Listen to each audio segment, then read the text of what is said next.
courses and select the course that you would like to set your gradebook up for. If you have multiple courses of the same number, select one of them. We'll be able to transfer all of our settings amongst those courses. So I'm in my advisory right now. Since I have my other gradebook set up, we can look at advisory and kind of start from ground zero. When you're setting up your gradebook, you're going to come over here to the left-hand side of your screen underneath course options. And you have a gradebook, but we're going to look at grade setup first. So click on grade setup. One of the first things that we're going to need to do is right up here at the top, we're going to add categories. When you click on the add button, you can type in here your category name. At Cottage Grove Middle School, we use formative, as I think they do at all of the middle schools. You can either call it formative or formative assessments. And we're going to leave the calculation by total points. You can choose percent as well, but total points is where I leave it. You can also choose for Schoology to drop the lowest grades, and you can choose how many of the lowest grades you want to drop. I always leave that at 0 because I want all of them to show. And then you hit create, and you'll see your category pop up right here.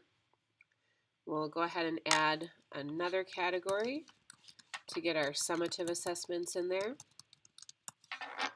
Leave these two items the same and hit create. And of course there are our formative assessments and summative assessments categories.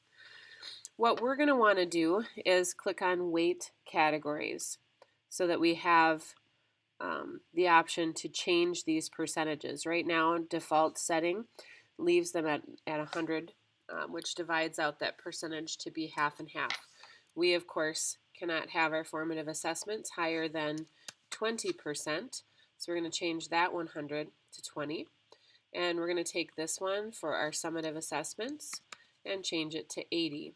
And of course, these percentages here then adjust. Now these stars here, you can leave them blank. However, if you choose to select one, whenever you're creating a new assignment, this will be the default category for all assignments created. You can, of course, change that. You can also change these settings. If you give a lot of formative assessments, you might want to select formative assessments as your default, and vice versa. Or you could leave them both blank, and every time you create an assignment, you'll have to simply select the category for which that assignment will fall. Down here we have our grading periods and final weights. Those should be determined by the school district, so we shouldn't need to worry too much about that. For our final grade settings, however, we're going to want to make sure that we choose middle school 50 to 100, similarly to what we did in Infinite Campus.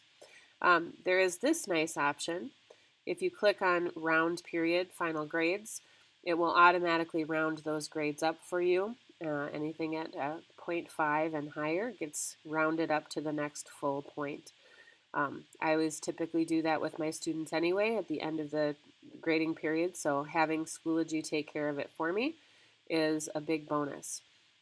Now anytime I make changes in Schoology, I always want to make sure that I find my Save Changes button, and I click that to make sure everything is in place. Now here's where we could take a look at copying settings. If you have other courses that you're going to use these exact same settings for, you can click on the Copy Settings button, and you can select the courses that you would like to copy your settings to. Right now, you'll see here that selected are categories, grading scales, and rubrics. We have not created any rubrics, so I would simply uncheck that. But our categories and grading scales, we would like to transfer those over to our other courses. You're just going to select the ones that you want, and then of course hit copy. I'm going to cancel out because I don't need to do that at this point. And your gradebook from this point forward is set up to have your 2 categories and your middle school grading scale and rounded grades.